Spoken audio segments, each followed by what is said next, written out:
The future didn't arrive with a bang. It slipped in quietly through biometric doors and thumbprint pads, humming beneath our fingertips. Somewhere along the line, identity became a data stream, and society stopped guessing. Every person, every day, pinging into the system like clockwork.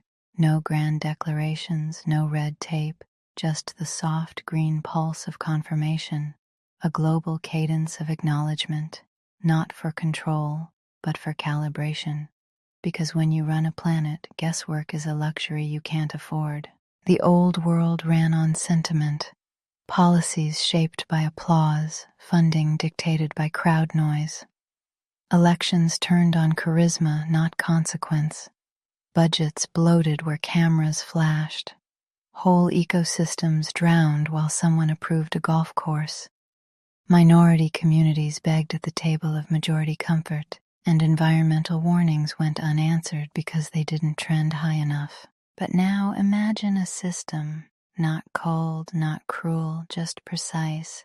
Every thumbprint feeding a constellation of nodes, medical needs, employment shifts, educational gaps, migration patterns, mental health spikes, all real-time data feeding a living model of humanity's condition. Policies aren't pitched, they're generated, not by guess, not by greed, but by need. Infrastructure budgets pivot instantly where populations swell. Health resources reallocate the moment outbreaks flicker into view. Democracy, not as a popularity contest, but as a dynamically rebalanced system of provision based on reality, every person seen, every shift acknowledged, and it's not exploitation, it's protection. The system doesn't wring the earth dry for quarterly targets. It tracks resource depletion like a heartbeat monitor. Forests aren't converted into commodities until there's a carbon flatline.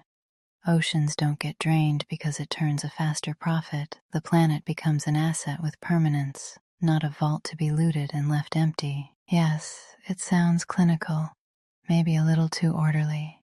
But what's more humane? A world where the loudest voices shape the future, or one where even the quietest data point counts, where suffering isn't dismissed because it doesn't sell, and no one disappears into statistical static. They'll say it's dystopian, that freedom dies in green lights and fingerprint scans. But maybe that's nostalgia talking.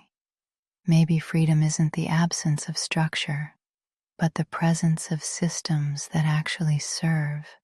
Because the truth is, we've already been reduced to data. We just never got to hold the controls. Now, maybe we do.